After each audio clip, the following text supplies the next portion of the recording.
Olá, turma, bom dia, boa tarde, tudo bem com vocês? Eu sou a professora Amanda Fernandes e hoje nós iremos para mais uma aula de língua portuguesa. O nosso tema de hoje são elementos da narrativa e verbos. Para iniciar, eu gostaria que vocês abrissem o livro didático na página 14, ainda sobre o texto A Orelha de Van Gogh.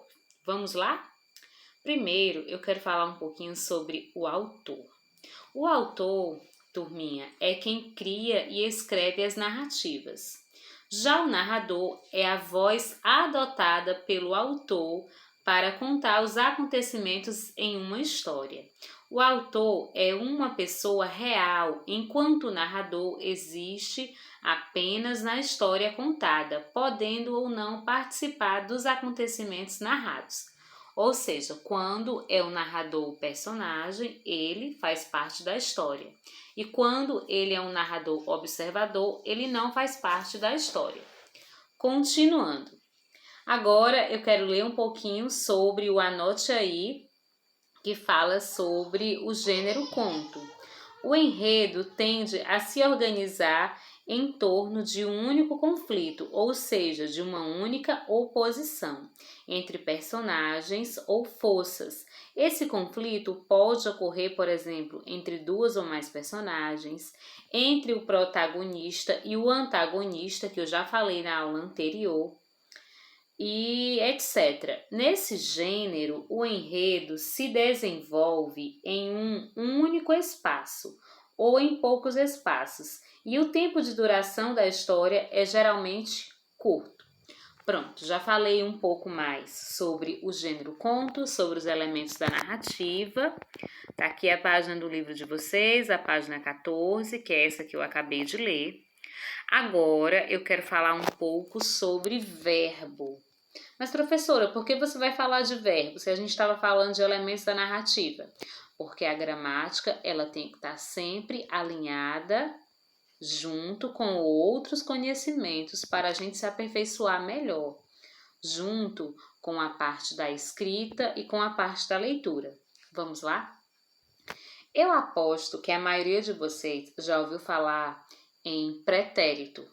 Agora, o que vocês não sabem é que um verbo conjugado no pretérito perfeito do indicativo indica que a ação verbal aconteceu num determinado momento do passado, tendo o seu início e o seu fim no passado. Mas, tia Amanda, o que quer dizer isso? Que verbo conjugado no pretérito, ele está falando do passado, ou seja, pretérito é como se fosse sinônimo de passado, ou seja, quando falar em verbo no pretérito, está falando em verbo no passado. Vamos lá? Agora eu vou dar a definição falar um pouco mais da definição do pretérito. Vamos comigo. Temos aqui o pretérito perfeito, conjugação do verbo estar. Vamos lá, gente, vamos fazer a leitura juntos. Eu estive na praia durante as férias. Ele esteve na praia durante as férias. Nós estivemos na praia durante as férias. Eles estiveram na praia durante as férias. Estão vendo que os verbos aqui, os de preto, estão todos no passado? Esse é o pretérito perfeito. Agora, nós iremos para o pretérito imperfeito. A conjugação dos verbos terminados em AR é muito parecida à do espanhol, mas utilizamos V em lugar de B e no plural usamos M em lugar de N. Eu estudava mais no ano passado. Ele estudava mais no ano passado. Nós estudávamos mais no ano passado. Eles estudavam mais no ano passado.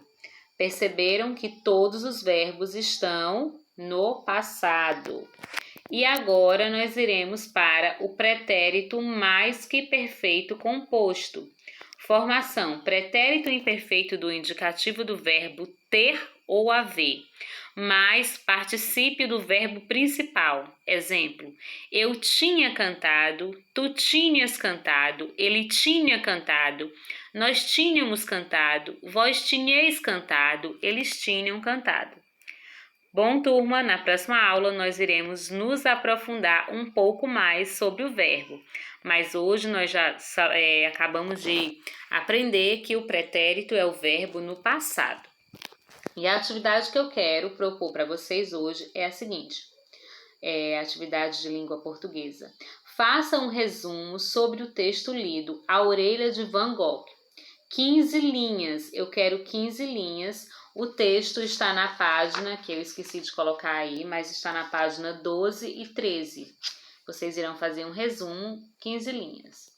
E em seguida, eu quero que vocês retirem do texto 3 frases no passado, pretérito. Vocês irão procurar 3 frases que o verbo esteja no passado, pretérito. Bom, essa foi a nossa aula de hoje. Um abraço bem carinhoso, um abraço virtual da tia Amanda. Estou com muita saudade de todos e logo estaremos juntos. Se cuidem e aguardo o retorno da atividade de vocês.